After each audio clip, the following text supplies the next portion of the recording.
Hola amigos, my name's Eddie G and you're watching POV on Me Too News, a series in which we take a topic in the news and I give it the Eddie G 1, 2, 3. Last week we talked about the Book of Life. This week we shift our attention from cinema to television and review Cristela and Jane the Virgin, two new television shows with enough episodes for me to review. Finally! First, let's review Cristela. Cristela is a sitcom about a Mexican-American law school graduate who, like a lot of people in the United States right now, is working as an unpaid intern in hopes of getting a full-time job. Unpaid internships? That's even cheaper than cheap Mexican labor. That's a downgrade. Anyway, unable to make ends meet on her own, Cristela moves in with her sister, who keeps pressuring her to get a real job, her brother-in-law, who just sees her as a freeloader and just wants her the hell out, and her mother, who just cares about Cristela getting hitched. The show also features super comedian Gabriel Fluffy Iglesias, who plays Cristela's friend who keeps getting friend-zoned. I like the show because it depicts an educated Latina trying to make it out in the professional world. The show talks about some stereotypes and challenges that Latinos may encounter along the way. For example, can I toss this in before you empty that?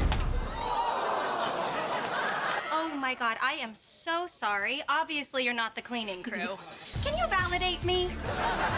I think you've been validated enough. Sadly, this is funny because there's some truth to it. Now, what makes this show important is that it marks the first primetime comedy written, created, produced, and starring a Latina. You go, girl. Now, the sitcom is written in a very traditional way, which can sometimes feel unnatural or even stereotypical. So many cousins. So many Pedros. So many donkey-related deaths.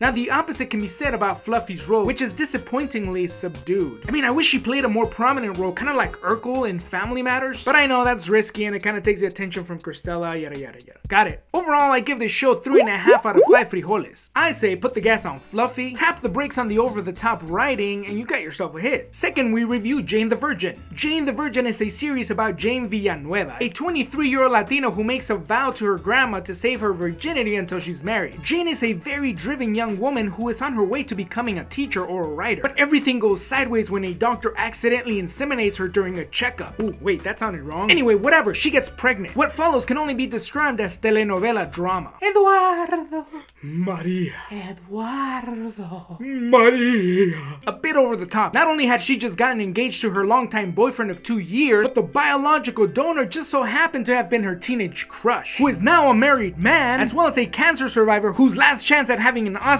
just happened to be Jane. I'll leave things there cause, well, spoilers. Now, with the reference to the Virgin Mary and the Immaculate Birth, this series had the potential of going south way fast, and I'm not talking about going to Mexico. But in my opinion, the excellent writing saved their heads, cause trust me, there would have been heads a-rolling. Overall, I give Jane the Virgin a 4.5 out of 5. Acting is superb and the writing is top-notch. I would say that it even has enough drama to get the casual telenovela watcher hooked. I'm also gonna talk about a study that came out from Columbia University which basically says these shows and movies are a great start, but we're nowhere near in bridging the Latino gap in media. Now, with movies like The Book of Life or television shows like Cristela or Jane the Virgin, you would think that Latinos are doing great in Hollywood, right? But in reality, there is still a huge gap. In a report commissioned by the University of Columbia, NALIP, and the National Hispanic Foundation for the Arts, which you can find here or in the links in the description, you will find that Latinos constitute one of the fastest growing ethnic groups in the United States, comprising 17% of the population. Yet Latino participation in television and film is extremely limited, and when we are included, we're usually included as stereotypical roles, the majority of which are either police officers, criminals,